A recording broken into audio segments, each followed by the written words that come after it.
we're going to open up on a guy named Elijah. Remarkable story. This is one of the most dramatic stories in the Old Testament.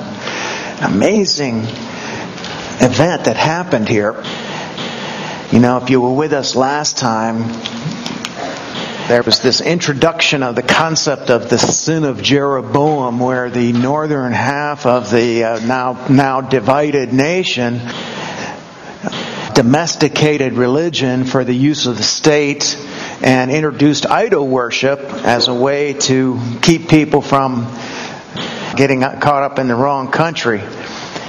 And that willingness to distort the message of God, and even though they made these bull deities and called them Yahweh, here's Yahweh, they knew perfectly well that was totally against everything that God taught, and that He is not a bull, and that you're not allowed to make images, graven images of God, idol worship.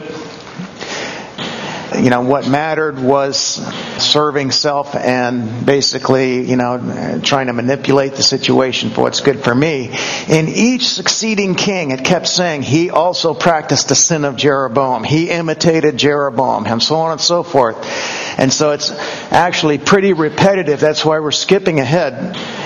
Anyway, now this downward spiritual slide that's happening reaches a crisis point when we come down to the house of Omri. Omri was a king in Israel. He was one of the greatest kings in Israel.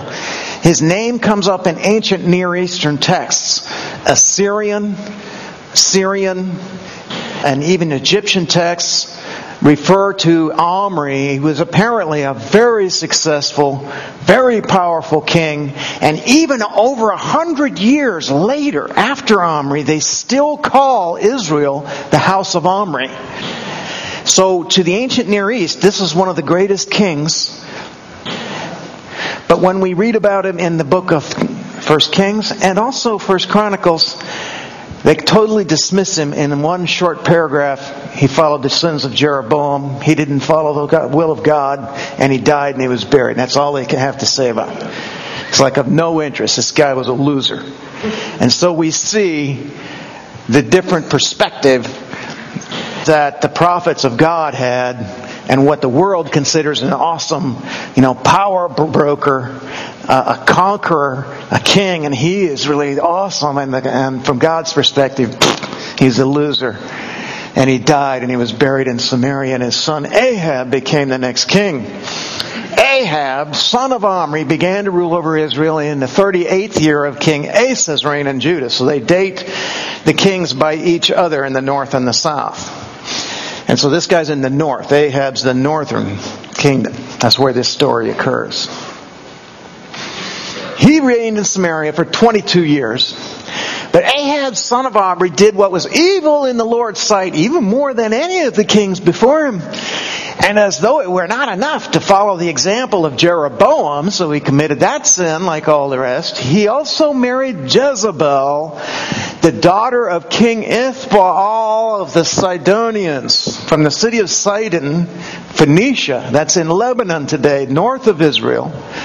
And he began to bow down and the worship of Baal, when it should be pronounced Baal. But Baal sounds better, so that's what I'm going to call him. Most people call him Baal anyway. I kind of like the sound of Baal. Oh, this was a vicious cult. They practiced human sacrifice to Baal. Baal was a nature deity. He was a storm god and a fertility god.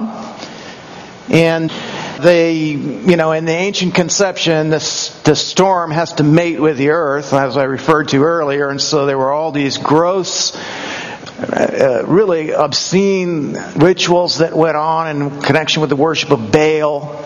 There was cult prostitution, which, we say, oh, well, so they were having sex, and we talked about how the sympathetic magic, that's supposed to remind the gods to mate with each other, and so it's really superstitious, really dumb. Has nothing to do with what causes fertility or rain, either one. But what's really savage, it's like it's all very nice to say, let's go down to the Baal temple and have and do some worship. The guys were all over that. But the girls, these peasant girls that were chosen for this, they had no say in the matter. To realize as a young girl that you are the chosen one and that you are going to be a temple prostitute, to be systematically raped, and when they would get pregnant, they were summarily aborted, frequently died as a result. Their life expectancy was short. This was a savage, brutal cult. And then the human sacrifice, especially of children, babies, in fire to these cults. No wonder God is against idol worship and all the moral filth and superstition and lies that come with it. First, they have built a temple and an altar for Baal in Samaria. Then he set up an Asherah pole, which is a phallic pole. He did more to provoke the anger of the Lord God of Israel than any of the other kings of Israel before him. This Jezebel was from Sidon, where they worshipped. They had a Baal that they worshipped there. There were multiple different Baals. The word Baal means Lord. And there were different Baals, but usually it was a storm god. And when she came down, she brought with her 400 prophets of Baal and another 450 prophets of Asherah, a goddess they worshipped there, and 400 prophets of Baal. So 850 of these prophets that she apparently brought with her. And then find out later in chapter 18, it refers to the point where Jezebel was trying to kill all the Lord's prophets. This one guy, Obadiah, hid 100 of them in 2 caves and stuff. That happened they weren't just tolerating and condoning the worship of Baal. They were insisting on the worship of Baal at this point. At this point, worshiping the true God became a capital offense in the northern kingdom. And it got so bad that we will see Elijah himself complaining, I'm the last one left. Well, that wasn't true, but that's the way it seemed to him. It was so rare to find somebody who was still faithful to God in this northern kingdom that the worship of God was on the verge of becoming extinct. Especially when their daughter, Ahab and Jezebel's daughter, married the king of Judah, forming them into an alliance. Then there was every reason to fear that this intolerance of Yahweh worship would spread to the south as well. This was really a final stand where the flame of following God had dwindled down to just barely a flicker, like a candle about to go out. And into this setting, God sent a man. It was clearly not a very convenient time, certainly not a very comfortable time to take a stand for God when the stakes were death and you were the only one that was going to stand up all by yourself.